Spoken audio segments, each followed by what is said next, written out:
नमस्कार, मैं कुमार अभिनव। आप देख रहे हैं पब्लिक प्लेटफॉर्म और फिलहाल मैं जहां पे खड़ा हूं ये इटाढ़ी रेलवे ओवरब्रिज है और यहां पे मैं दूसरी बार खड़ा हूं। अमूनन यहां पे दूसरी बार आने की कोई ज़रूरत नहीं थी। एक बार मैं यहां का न्यूज़ कवर कर चुका हूं और उसके बाद अश्विनी चौबे विज्ञप्ति जारी करते हुए उन्होंने कहा कि यहां पर मार्च में ओवरब्रिज बनना शुरू हो जाएगा और उनके कहने के बाद तमाम अखबार वालों ने लिखा कि मार्च से ओवरब्रिज बनना शुरू हो जाएगा।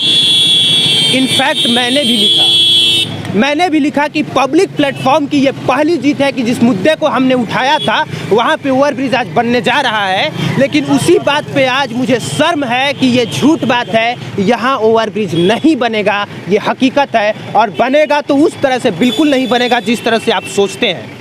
और इस तरह से एक अश्विनी चौबे जो इस बक्सर जिले का जो सांसद है उस पर इस तरह से एक पत्रकार को आरोप बिल्कुल नहीं लगाना चाहिए। लेकिन जब एक आरटीआई एक्टिविस्ट कहे तो उसकी बातों पर भरोसा करना पड़ता है क्योंकि उसके पास उसकी सारी बातों का कागज होता है। और वो आरटीआई एक्टिविस्ट यही है, इनका नाम जगजीत भट्ट है, दिल्ली में प्रैक्टिशनर वकील है। राइट? यस सर, मैं दिल्ली हाई कोर्ट में प्रैक्टिशनर एडवोकेट हूँ। Yes sir. तो पहली बात ये बताइए कि मतलब पहले मैं परिचय दे देता हूँ। लंबे समय से इस ओवरब्रिज को लेकर लड़ाई लड़ रहे हैं, इसलिए मुझे इनसे संपर्क करना पड़ा कि आप कहानी बताइए। जब कहानी हमने सुना तो सर अजीब लगा। अजीब इसलिए लगा क्योंकि यहाँ सब झूठ बोल रहा है, सांसद महोदय से लेकर पत्रकार तक। सही बात है? Yes sir, yes sir. तो पहला सवाल आपसे ये होगा ना कि लड़ाई आप ही क्यों लड़ रहे हैं? इसका बाकी लोग भी हैं, देखिए ये भी जाते हैं। बाकी घुमाइए इधर कैमरा। और बाकी जब यहाँ पे भीड़ लगती है तो ना यहाँ पे लाखों लोगों का आवागमन होता है। कितने लोगों का आवागमन रोज होता है? 2,20,994 लोगों का। तो इतना कागज लेके और इतना कूदते हुए आप जाते हैं आते हैं सर, इतना कागज जो आप बटोरे हैं, आप ही लड़ाई क्यों लड़ रहे हैं? क्या दिमाग में आया? देखिए, सबसे पहले तो मैं बताऊं कि मैं दिल्ली पढ़ता था तो मेरी माँ का तबीयत खराब था तो मैं यहाँ पे आया था तो मैंने देखा कि जाम लगा हुआ है। तो जाम तो अक्सर देखने को मिलता है, हर शहर की यही प्रॉब्लम है, जाम। लेकिन मैंने देखा कि एक औरत जो थी, प्रेग्नेंट वुमेन थी और एम्बुलेंस से जा रही थी और उधर जाम पूरा पैक था एकदम। जब आपने इसका जाम का हाल नहीं देखा है, जब जाम का हाल होता है तो एकदम बेहतर बुरी से बुरी बदतर से बदतर स्थिति हो जाती है। तो मैंने देखा कि एक औरत तड़प रही है और उसको प्रेग्नेंट वुमेन थी, उसको लेबर पेन हो रहा था। इतना ज़्यादा हुआ कि जाम से निकलते निकल ही नहीं पाई, वहीं के वहीं औरत भी मर गया और बच्चा भी मर गया। इतनी ज़्यादा स्थिति खराब। तो फिर मैंने सोचा कि मैं इसके लिए क्या कर सकता हूँ। फिर एक लगभग मैं 6-7 रात सो नहीं पा रहा था। मैं सोचता था कि क्या कर सकता हूँ। एकदम सच बोल रहे हैं ना कि कैमरा के सामने ऐसे ही? आपको देखिए, पहले तो मैं झूठ नहीं बोलता हूँ, एक बात मेरे विषय में समझ लीजिए। मैं जो बोलता हूँ तथ्यों के साथ बोलता हूँ और आत्मा से बोलता हूँ। तो अब मैं झूठ क्यों बोल रहे हैं चौबे जी, इस बात पर आते हैं। इन्होंने बताया कि वो लड़ाई क्यों लड़ रहे हैं क्योंकि जब ये देखे कि एक्सीडेंट वगैरह यहाँ पे हो गया है, मरीज को समय पर पहुँचना था और नहीं पहुँच पाया। ठीक है? और इसके साथ स्कूल के बच्चे भी हैं और बहुत सारे। उसके बाद पुलिस लाइन भी इसी तरफ है। अगर इस तरफ शहर को जाना हो तो पुलिस लाइन इधर है तो पुलिस इधर ही रह जाएगी। बच्चे छोटे छोटे हैं, वो भी भूख से यहीं पे बिलबिलाते रहते हैं। तो बहुत सारे प्रॉब्लम्स हैं यहाँ पे। तो उन प्रॉब्लम को देखते हुए इनके दिमाग में आया कि इस चीज़ की लड़ाई लड़नी चाहिए और यहाँ पे एक ओवरब्रिज बनना चाहिए।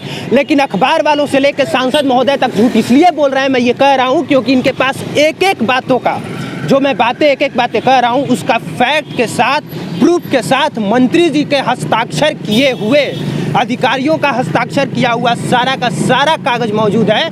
इसलिए आप कोई बेबुनियाद आरोप नहीं लगा सकते। पहली बात। दूसरी बात यह है कि यहाँ पे जो अखबार वालों ने लिखा है कि ओवरब्रिज बनेगा, सर उसकी कहानी बताइए, क्यों आप कह रहे हैं कि नहीं बन पाएगा? देखिए, मैं इसलिए बार बार बोल रहा हूँ कि देखिए, हो सकता है कि जो सैंक्शन लेटर है रेलवे का उसमें उसने पैसा एलोकेट कर दिया है, हो सकता है वो काम लगा दे। कितना पैसा? मतलब रेलवे यहाँ पे ओवरब्रिज बनाने के लिए कितना पैसा अलॉट? देखिए, रेलवे अपने हिस्से का जो बनाने का पुल निर्माण का जो रेलवे पोर्शन पे है 17,40,09,133 रुपये समथिंग्स है। एक बार और बोलिए, लोगों को बढ़िया समझ में आए कितना पैसा अलॉट हुआ है? 17,33,00,000 रुपया ये समथिंग्स है। 17 करोड़ मान के, 17 करोड़ से आप कुछ ज़्यादा ही। हाँ, 17,40,00,000 मान के चलिए आप। तो उतना पैसा एलोकेट किया गया है रेलवे की तरफ से। यही सेम चीज़ें जो है बिहार सरकार को भी करना है, लेकिन बिहार सरकार ने अब तक कुछ नहीं किया है। अगर किया होता तो मुझे चिट्ठी में ऐसा क्यों लिख के भेज दिया कि मेरे जुरिस्डिक्शन में नहीं है? मेरा सवाल यही है। और आपके बीच का MOU क्यों नहीं तैयार हो सका? मेमोरेंडम ऑफ अंडरस्टैंडिंग, सहमति पत्र। तो सहमति पत्र नहीं बन पाया, तो सहमति नहीं बन पाया तो कैसे आप कह रहे हैं कि पुल का काम लगा देंगे? और अब पुल का काम लगा देंगे इसका मतलब आधा बनाने के छोड़ना चाहते हैं, जैसा कि चौसा में आपने छोड़ा हुआ है रेलवे ने। यही सवाल है और मैं बार बार यही बात कह रहा हूँ कि अगर आपको और 10 साल वेट करना है तो पुल में काम लग जाएगा। तो वकील साहब जी के कहने का ये मतलब है कि जो यहाँ पे ओवरब्रिज बनेगा आधा रेल मंत्रालय बनाएगी, आधा पथ निर्माण विभाग बनाएगा, जबकि पथ निर्माण विभाग लेटर लिख के कहता है कि हमारे क्षेत्राधिकार में ये आता ही नहीं है। सही है। Yes, तो जब बिहार सरकार कहती है कि हमारे क्षेत्राधिकार में नहीं आता है, तो फिर मंत्री जी जवाब दीजिए कि किस तरह से आप यहाँ पे काम लगाना शुरू कर देंगे, और काम लगाएंगे तो क्या गारंटी है कि चौसा में जिस तरह से ओवरब्रिज आधा बना के छोड़ दिया गया है, यहाँ भी नहीं छोड़ा जाएगा। सही बात है। यही बात मैं भी कह रहा हूँ कि चौसा में जिस तरह से आधा बना के छोड़ा गया है वैसे नहीं किया जा सकता है काम। अगर वैसे काम लगाना है तो इससे बढ़िया है कि नहीं होगा। वो तो कहने के लिए हो जाएगा कि पुल है, जैसे चौसा के लोग परेशान है, आधा बन गया आधा छोड़ दिया गया है। यहाँ भी शंका है कि उसी तरह से हो सकती है। हाँ, मेरे को 50 से 80% लगता है कि हो सकता है मे भी ऐसे काम शुरू हो जाए।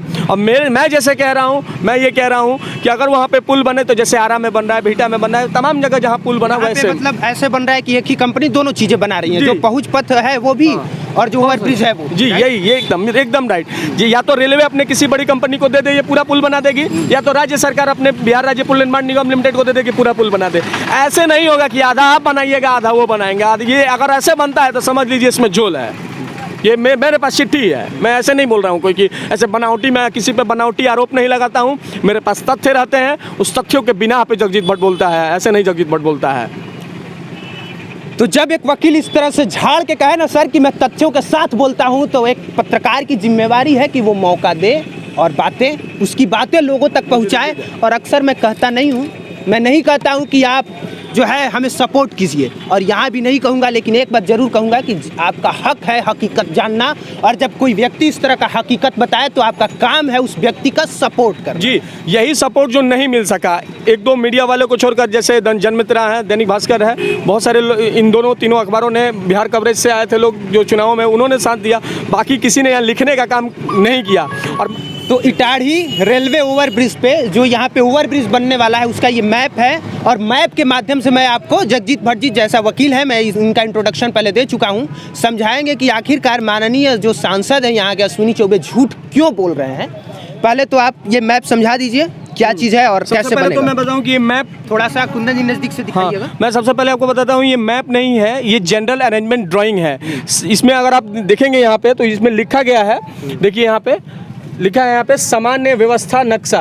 तो ये सामान्य व्यवस्था नक्शा जो आप देख रहे हैं, जनरल अरेंजमेंट ड्राइंग, ये अप्रूव्ड है। इसको रेलवे ने अप्रूव करके भेज दिया है। जैसा कि आप देखेंगे यहाँ पे 12 अधिकारियों ने साइन भी कर दिया गया। ये अप्रूव जीएडी है, जिसको हमने बहुत प्रयास के बाद, लगभग 9 महीने के प्रयास के बाद ये हमको मिला है। इसके लिए हम दानापुर गए, 2-3 बार दानापुर गए, और तत्पश्चात जाने के बाद ये आपको मैं बताता हूँ। ये देखिए टू इटाढ़ी, ये जो रास्ता है इटाढ़ी रोड में मिलेगा, और ये जो देख रहे हैं आप, यही पुल, इस पुल का ही पैसा पास हुआ है 17 करोड़। जो पैसा पास हुआ है 17 करोड़ 40 लाख समथिंग्स जो पैसे पास हुए हैं मात्र इसको बनाने के लिए। ये जो आप देख रहे हैं, ये स्टेट गवर्नमेंट, अगर आप इस हिस्से को देखें तो लिखा है कि to be constructed by state government, and यही अप्रोच पथ है। और इधर आए, to be constructed by state government, ये राज्य सरकार के द्वारा बनाया जाएगा। ये दोनों अप्रोच पथ जो है ये राज्य सरकार के द्वारा बनाया जाएगा, और ये जो आप देख रहे हैं ये रेलवे के द्वारा बनाया जाएगा। तो यही मैं बार बार कह रहा हूँ कि रेलवे इसका पैसा एलोकेट कर चुकी है, आवंटित कर चुकी है, इसका नहीं कर पाई है राज्य सरकार। और जब तक इसका नहीं करेगी, इन दोनों जो अप्रोच पथ है, तब तक इस पुल पे काम नहीं लगना चाहिए। नहीं तो अगर इसका काम लगा देंगे तो फिर ऐसे बना के छोड़ देंगे, और फिर 10 वर्षों आपको और इंतजार करना पड़ेगा। तो ये आप सारा कुछ देख लिया। यही मैं कह रहा हूँ कि ये राज्य सरकार का नहीं है, ये रेलवे का है।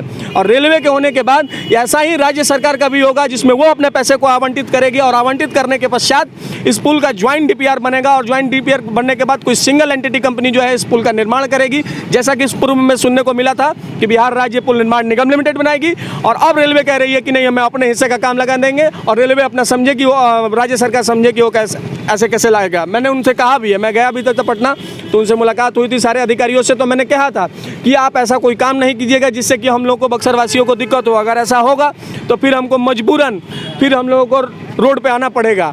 तो ये तय करना है बक्सर की जनता को, ये तय करना है बक्सर के सारे जनप्रतिनिधियों को कि हमें कैसा पुल चाहिए, आधा बना बनाया पुल चाहिए या पूरा पुल चाहिए, ये तय करना होगा। और इसके साथ ये पैसे का आवंटन का लेकर के है कि आपको मैं बता देना चाहता हूँ कि पैसे के आवंटन को लेकर के मामला फंसा हुआ है।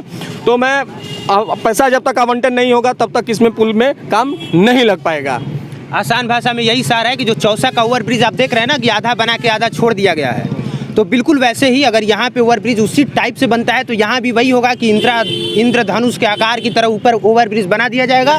और जो पहुँच पथ है, जो उस पर चढ़ने के लिए रास्ता होता है सर, वो नहीं बनाया जाएगा, क्योंकि बिहार सरकार का जो पथ निर्माण विभाग है वो खुद उसका लेटर है, उसने लिख के दिया है कि हमारे क्षेत्राधिकार में ये आता नहीं है। और यही हकीकत है कि गुमराह किया जा रहा है। नहीं तो फिर इंतज़ार कीजिए कि आधा ओवरब्रिज बना दिया जाए और आधा बस आप ऐसे ही राम भरोसे बैठे रहें।